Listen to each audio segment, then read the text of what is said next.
Welcome to Living in the Miracle Zone. This is the place to be if you want to live in the flow of synchronicities and miracles in your everyday life. I'm your host, Marci Shimoff. I'm a #1 New York Times bestselling author, a teacher in The Secret, and the creator of the worldwide program, Your Year of Miracles. And I have spent my life studying happiness and miracles. And in this podcast, we bring to you extraordinary miracle stories that will inspire you. We bring you groundbreaking miracle tools that will show you how you can live your most miraculous life. And it's my heartfelt intention that we have a fabulous time together. So welcome to the Miracle Zone.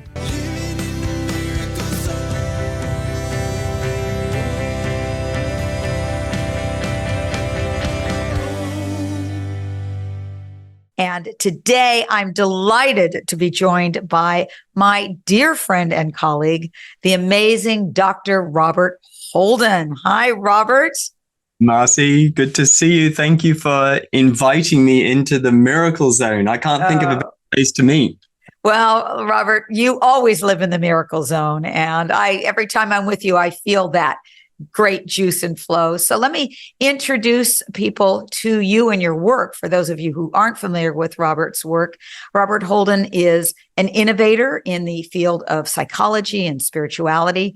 He's been featured in so many major TV shows, major media, including Oprah. On Oprah, he had a PBS special called Shift Happens. And he also had 2 major BBC TV documentaries on happiness, The Happiness Formula and How to Be Happier. And they were wonderful. And Robert, you are a student of A Course in Miracles. And I know that along with your wife, Holly, that you host Everyday Miracles, which is an online community for A Course in Miracles. I know that you're also a student and a teacher of the Enneagram. I've had the great pleasure of taking your Enneagram workshops and really, really learned so much about myself. I know you have a brand new venture called the Purpose Club, and we'll talk a little bit about that. You offer year-long mentoring for living a purpose-centered life. And you are a New York Times bestselling author of 14 books. Robert, 14. I don't know how you do it. I've done 9 and I'm a little breathless. You've got 14, including Happiness Now and Loveability and Life Loves You, that you co-wrote with the amazing Louise Hay. And what I would say, Robert, about you, every time I'm with you, I just feel so full. Being in your presence is just a joyful experience. You walk your talk. And I feel like you and I have these parallel lives. You know, you wrote a book on happiness and I wrote a book on happiness, and you wrote a book on love and I wrote a book on love, and you teach about miracles and I teach about miracles. And when we got on today, I said, and you even have the matching amethyst geode. I have one in my living room that looks just like that. So I love that we live parallel lives. However, you also have a guitar in the background for those who are listening and not seeing us, and that's where our parallels diverge. I do not play the guitar, but so great to always be with you. And thank you very much for that lovely intro. And Marci, I just want to say that I think one of the features of living in the Miracle Zone is that we find each other there. We are brought together in the Miracle Zone. You know, what I've learned is that when I say yes to miracles, one way that shows up is in the meetings that I have with people.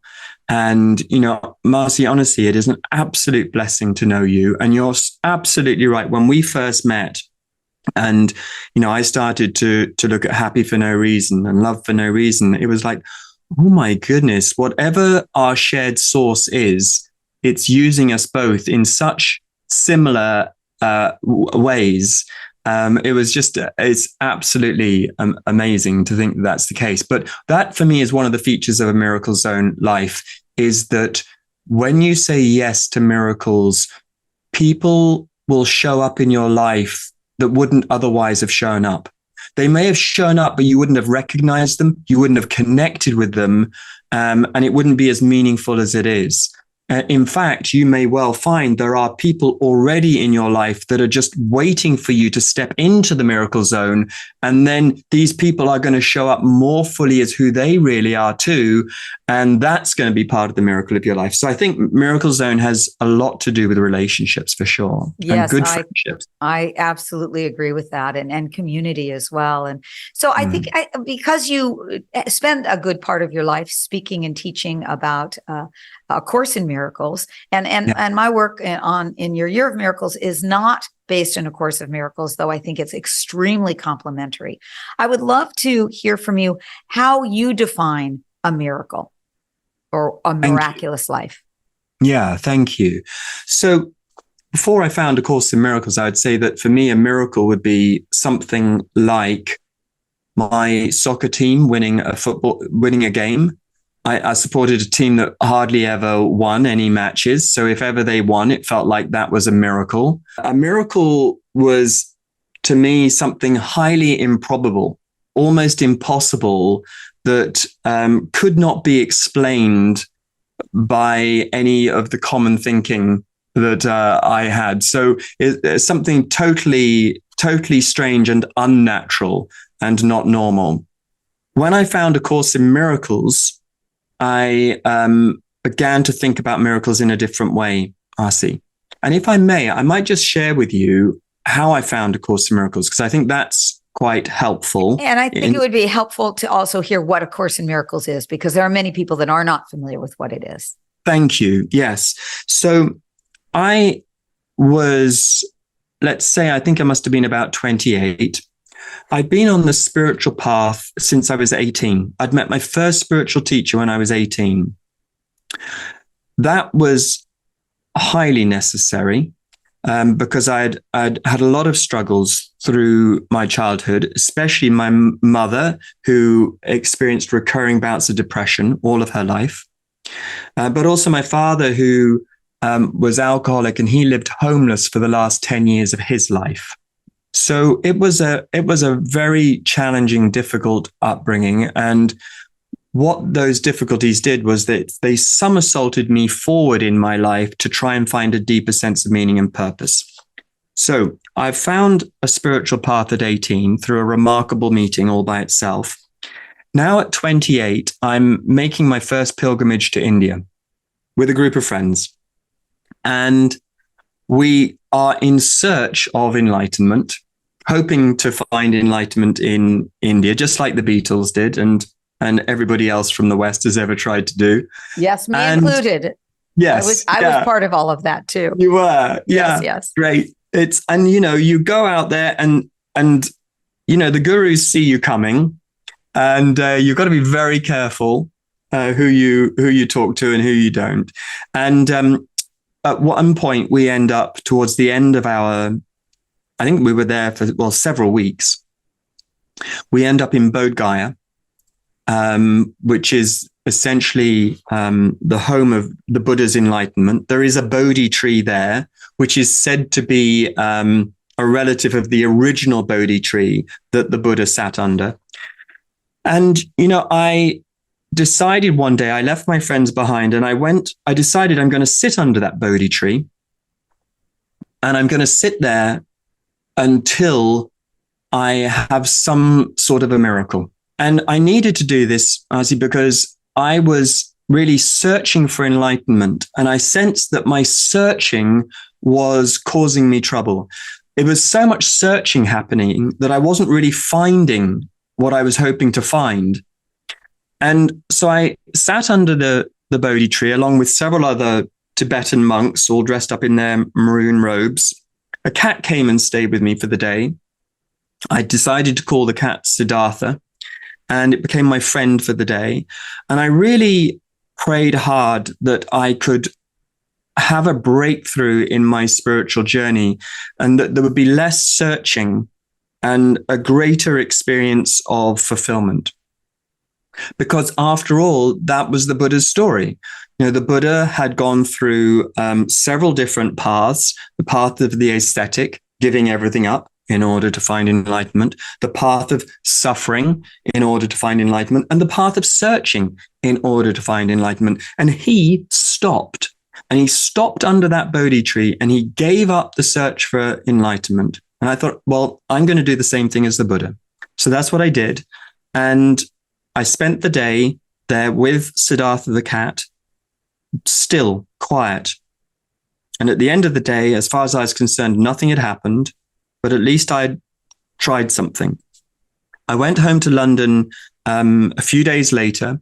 And when I got back to London, I went to a Mind, Body, Spirit festival. And I found an esoteric bookstore full of great big books on theosophy and theology. And they were big, thick books. They were Madame Blavatsky's books. There was Alice Bailey, the treatise on cosmic fire. There was the Urantia books. It was an extraordinarily interesting books table. And there was a book called A Course in Miracles, a green book with gold lettering, very big book. And it's gone through different editions now. There's, for those of us who can see us today, this is the blue book, A Course in Miracles. You can see it's a little bit, my wonderfully worn. Yeah, wonderfully worn. Now, I looked at A Course in Miracles and I said, gosh, that looks a little bit like War and Peace. And the man said, actually, it's a book about love and fear. And then he said this to me. He said, A Course in Miracles is a journey without a distance.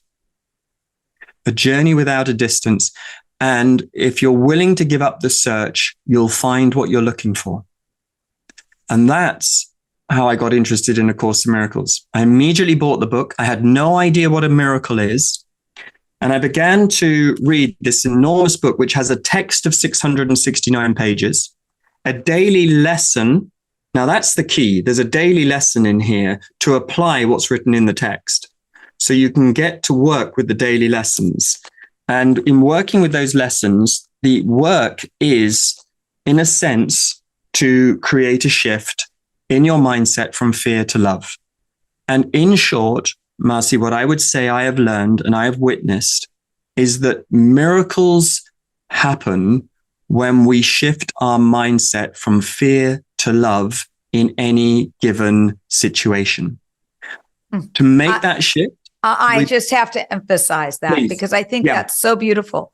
What you're speaking about is not necessarily an outer manifestation, though outer manifestations come, but it's really that inner shift of actually being in and these are energy states. This is an energetic state of love versus the energetic state of fear. Exactly right. Yes. I think for a lot of us, we set out in life thinking, well, if only I can change the world a little bit, then I will experience more of a miraculous life. Let's say if I can change my parents, most of us have a project going to change our parents. We'd secretly hope we can change them. And a lot of us haven't given up yet, even though we've been trying for years. So we want our... And then not just our parents, but our partners. My goodness, if only we could change our partner. Absolutely. That's all we're asking. That's all. It's not a big ask, surely, just to be able to change our partner just a little bit. We're only talking a little bit. It's a little adjustment here. But if we could do that, or if we could change our children, change somebody, change something, and then our life will be okay. Now, the thing about that is we have been able to make certain changes in our life. We've tried to change people for little moments at a time, and we're still not happy. If we're really honest, we're still not happy. And I think then that's when we realize maybe the formula's the wrong way around. Instead of trying to change the world so that we then will experience a change in us, our work, as you say, Marci, is we make the change in us. We find, for example, a very challenging situation that's frightening us, and we find a way to meet those fears with love, and we choose love to guide us, support us, and inspire us in this challenging situation that we're in, and see if it can help us out. Now, in doing this, yes, to your point, maybe the situation itself won't change, but the way we're going to handle the situation does change. And Marci, what I would say, and what I feel so happy to share with people, is that when we choose love, the thing I've learned, and this was a joyful revelation to me really, is that love is intelligent. When you tune into love, you are tuning into the greatest intelligence, the greatest resource available, not just to us, but to all of life.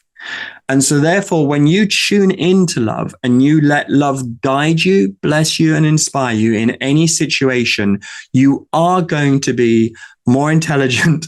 You're going to be, more open, more receptive to truly being guided. And that's the key.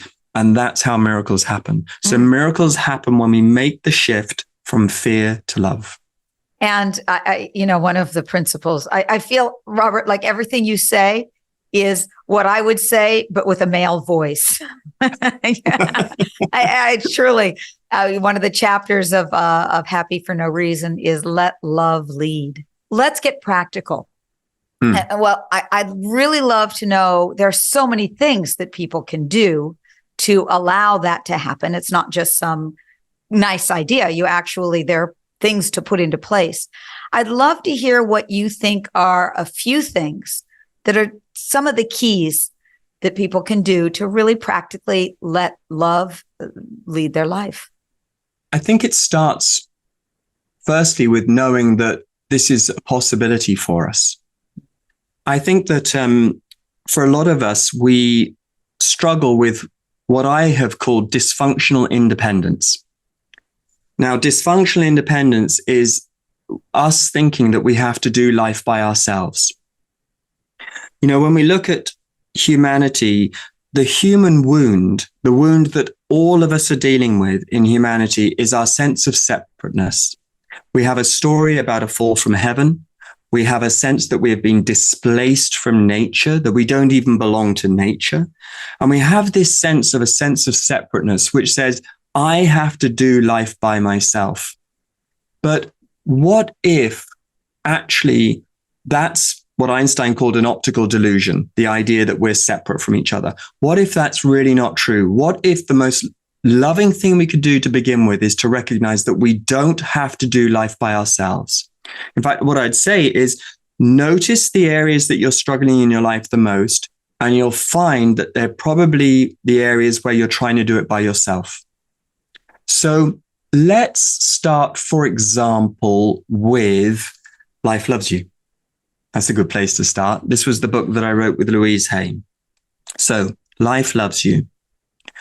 You, for example, might like to do a journal exercise where you agree to write down 5 ways you felt loved by life today.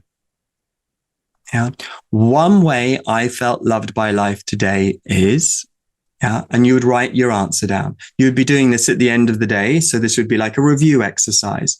But what you're going to do is you're going to start to shift your awareness from a by myself approach to a sense of a together approach. And if you start to make a list, I would say do this for 7 days of recognizing when you have felt loved by life. What will happen is, as you start to place your focus on this, you'll start to realize that life has been trying to love you in all sorts of ways that you might have missed because of the dysfunctional independence, because you've been trying to do life by yourself. So an exercise like this gets us started, I think, in terms of becoming more love-centered in what we're doing. And this is a beautiful exercise. I've done variations on exercises like this, but not this. And so can you give us a few examples of how you might answer that for yourself? Yes. Well, I'll give you a story about it, which is really easy for me to do. So right now we're looking at how we're running our business, and we're up for review. And this is pretty common. You go every now and then for a few years, things are going great. And then you just hit that place where it feels like it's time for a change. And that's where I'm at the moment. There's a real sense of a time for a change. I might be changing the structure of how I work. I'm just open and available at the moment to whatever might come. Now, going through the change, I would say to you, Marci, I can sit with anxiety and recognize the anxiousness. And I find that life is about being human and divine. So I like to say, always be emotionally honest, because if you can be emotionally honest, you'll become even more spiritually clear. Emotional honesty boosts spiritual clarity. So I've been sitting with a fair amount of worry and anxiety about how are we going to do this? What's going to happen? Now, I notice that my anxiety and my worry often comes from when I'm trying to think things through by myself. So that's a clue. The anxiety is like feedback to me going, okay, Robert, you're trying to work this out with your own mind instead of with the collective mind. Let's remember, life loves me. Now, I was playing a game of golf just last week with my son, Christopher, who's 12. It's a short par 3 golf course. He tees off and promptly drives the ball into a rhododendron bush. Now, we all know what this means. Well, between me and him, we do. I am going to have to go into that bush and find the ball for him. He's not going to do that. That's just the way it is. I go into the bush, I rustle around, look for his ball. I couldn't find it. But what I did find was another golf ball. And when I looked at this golf ball, much to my surprise, it is a golf ball with the word trust printed on it. Now, that to me is a brilliant, you can't make that up, Marci. You know, I pick up a golf ball with trust in it, and it was like, that was my sign. You know, that's life loving me today. But it's also giving me my practice as well. And the practice is to open up to trust as well. So that gives you like a now real life example. That's only from a few days ago. That's a great story. So a simple way that you're asking us to do 5 at the end of each day. Is that right? Is that what you said? Yeah. Create a Life Loves You journal and just notice the ways in which life is loving you, and start there. Now that's getting your attunement to a new way of living. This is the new way of living, is that I'm not going to do it by myself. You're not going to experience miracles on your own. I think you can only walk into the miracle zone in partnership. I couldn't agree more. And I have to say, I mean, I just love that story about the golf ball. I grew up playing golf, and I know that my dad would have been the one going into the magnolia bush as well, for sure. And you know, how often I've never in my life seen a golf ball that has the word trust and a heart written on it. And so, exactly. So sometimes they're amazing things like that. Mm-hmm. And sometimes they're much smaller. So it's not that you're always only having to look for that, but it's life loves me today, because how I felt loved by life today was how, you know, my husband made this, you know, wonderful breakfast for me. Exactly right. Exactly right. If you start, here's the wonderful thing, is when you pay attention to your life, that's when life becomes miraculous. I think a lot of the times what we're doing is we're skipping over our life, the life we're living now, in order that we're going to get to a life we hope to live one day. I call this destination addiction. I did a TED talk on destination addiction. That's a great phrase. Yeah, destination addiction. It's a term I coined when I was looking at my own life. I wrote a book called Authentic Success, and I first wrote about it there. I also write about it in Higher Purpose, my new book. So this idea that we're chasing a life, and when we chase a life in the future, we miss out on the life we're living. And this is the miracle zone. The life we're living now is the miracle zone if we inhabit it. So we begin by noticing the ways in which life is loving us. And what I would say to that point, Marci, then, is we could add another filter, which is this. Notice the ways that life loves you in delightful and surprising ways. So just allow yourself to be delighted and surprised at how life will love you. And it is amazing how that can happen if you just allow yourself to be open. Now, there's another part to this exercise, seeing we're going down this track. Another thing that you can do as part of this exercise is to complete this sentence. One way I make it difficult for life to love me is. Okay, we can do this one. One way I make it difficult for life to love me is. And for example, it might be Well, I'm always trying to do everything by myself. For example, I never ask for help. I'm always the giver and never the receiver. I don't take the time that I need to be taking to meditate. Exactly. It's how are we contributing to not being the open channel, the open vessel? Absolutely. For allowing the miracles to come, for allowing life to flow through us. That's right. And I think that sometimes what the work we have to do is this. We have to be able to see, we have to accept that we're living in the miracle zone already. It's not that you're going to enter a miracle zone. You're in the miracle zone. It's a little bit like the kingdom of heaven stories that we hear about where, when the disciples are talking to Jesus and saying, where's the kingdom of heaven? And he's just saying it's everywhere. Mm-hmm. And they just can't believe it. But that's because they're not tuned into the moment yet in the same way that Jesus had found to do this. It's the same with the Buddha. The Buddha's telling the same story. All of the great teachers are telling the same story. The miracle zone is here. The question is, where am I? And if we get back into the present moment and we're open and receptive and we say, I'm willing to let life love me today, and I'm also willing to make it easier for life to love me. So that means I'm going to have to come off some of my habits. And that we do that by beginning just to recognize one way I make it difficult for life to love me is, and you start to write down some of those blocks. And I promise you, a lot of the times you don't have to do anything with them. You simply have to be aware. And the awareness itself starts to make you more porous, more open, more receptive, and more spontaneously available to miracles. Oh, that is just so spot on, I have to say. Spot on. I do an exercise with people that's a similar outcome, which is, how am I pushing away love?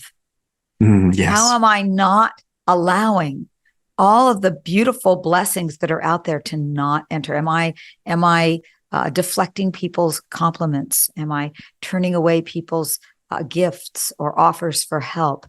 So how am I not being a receptor for love, which is really the same energetic state as the miracle zone, And so I'm excited and going to be using this exercise myself, and I will report back to you in a week how it works. And I'm curious because I know that lately you've been very, very, you of course wrote a beautiful book on purpose, and you're lately getting very excited about leading people on a journey of purpose with the Purpose Club.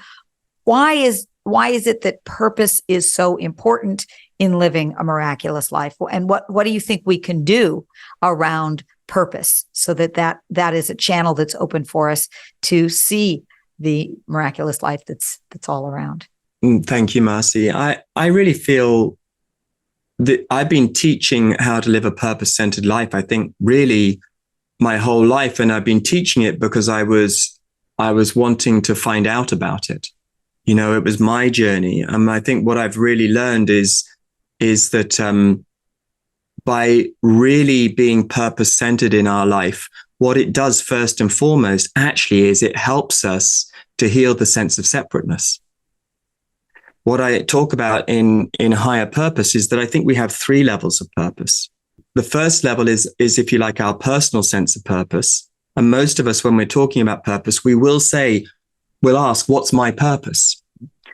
The point is, you do have a personal purpose, but your personal purpose belongs to a shared purpose, a purpose we all share together. And you've got to have a sense of the shared purpose in order to know what your personal part is in living your purpose. I also think there's a universal purpose. So purpose has this way of linking us to the universal, linking the individual to the universal. And again, I think that's how the miracles happen, is when we're able to do that.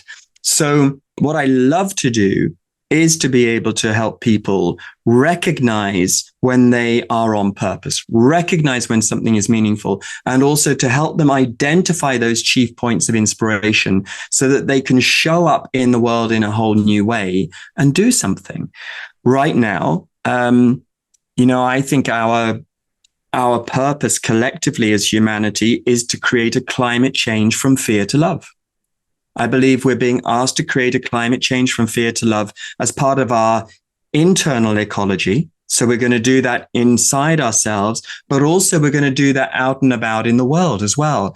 I really don't think we need to look any further than this. As humans, we're all here to create the climate change from fear to love. And we're going to do it in our own unique way, which is part of the fun of it. It's a unique expression, but of a shared purpose. And that's really, I think, what I wanted to work with in the book Higher Purpose. And that's what I wanted to look at in Purpose Club as well, creating a space where we can come together and really help create that climate change from fear to love. Well, and it is needed now more than ever, as we look around and we see what's going on in the world. Most of the world operates from the energy of fear. And so we see life through a distortion field, through the lenses of fear. And what you're speaking of is how we can do our own part in living a purpose-centered life, and how we collectively can come together to live a purpose-centered life, which is really a life that is the life in the vibration of love, where the lenses that we're looking through are very, very different. And it excites me because I think we live in a time on the planet where there are a lot of people stepping forward and saying, yes, that's what I'm here for. I recognize that. And I think people are seeing each other and coming together. And I love that you're doing the Purpose Club. And I just, this is what will create the collective shift on the planet. So I think so, Marci. And, if I go back to dysfunctional independence for a moment, it was like as a young man, I was highly independent. And there is such a thing as healthy independence, because healthy independence helps you to get to know yourself. It helps you to identify your own voice from the voice of the crowd. So that's very important. But as you keep growing, and if you want to keep growing, I think at some point we recognize that actually life is a collaborative effort, and we're meant to contribute to a shared purpose, not just our own. And I think that's the great fun of it, is to know that when we sign up for a purpose-centered life, we are really we're signing up to a collective effort. And as I say, I do think in the end, we're going to make the shift from fear to love in as many ways as possible. Well, I am thrilled that I get to do this with you, that you are one of the people that that's the other thing. You find the people that you love to play with, that you're aligned with, that are on this path of living in the miracle zone, and of seeing through the eyes of love and living this purpose-centered life. And we do this together. So, Robert, we do, and we make it practical, by the way. And I want just to say that about you, Marci. That's the thing for me that I love so much, is this isn't just philosophy. This isn't just spiritual entertainment. We're always trying to make this really, really practical. And that's what I noticed as well in all of your work, and it's a shared love. I think we're like spiritual pragmatists in that sense. We want to explore the philosophy together, but we also want to put it into practice. We want to see some love and action in the world. And I would just say, in A Course of Miracles, it says that at the beginning of A Course of Miracles, there's 50 principles of miracles. And the first one says, miracles come from love, and all acts of love are maximal. And what that means is there's no such thing really as a big act of love or a small act of love. If it's an act of love, the effect will be maximal. Trust that with all your heart, because every act of love you send out into the world has a ripple effect that cannot end, because it's an act of love, and love never ends. Oh, well, that is a fabulous way for us to close our conversation. We could go on forever and ever. I know you and I could, but being with you and getting to share this in this podcast it's an act of love for me, and I can tell it's an act of love for you. And so we hope that everybody here, you felt that and you're feeling this. So for those of you who want to find out more about Robert and his wonderful work, You can go to robertholden.com, HOLDEN.com, or it's just purposeclub.love. And I am going to end today, Robert, as I do always, with a quote. And this quote is from Robert Holden, who said, "Love is the ultimate coach. Do what you love. Let love guide you. Let love inspire you." And I have been inspired today by what you've shared. Thank you so much, Robert, for being with us. Thank you, Marci. It's really, really a blessing to be with you, and just lots of love to everybody who's hearing this. And I just wish you every blessing on your journey. Yes. And I want to thank all of you, everyone here, for listening today. I hope that you are feeling inspired and uplifted and more in the miracle zone after our time together. And if you enjoyed this episode, if it did hit your heart, we so appreciate your 5-star ratings and your reviews. And please share the Miracle Zone love with your friends and family. And if you want to live more in the Miracle Zone, you can start by taking our free 2-minute quiz so you can find out what your miracle superpower is, and you can lean into that. So you can just go to quiz.youryearofmiracles.com for that. And remember that your life of miracles is waiting for you. It is your birthright. And simply by being here, by opening to this, you are taking a step forward into the Miracle Zone. Enjoy.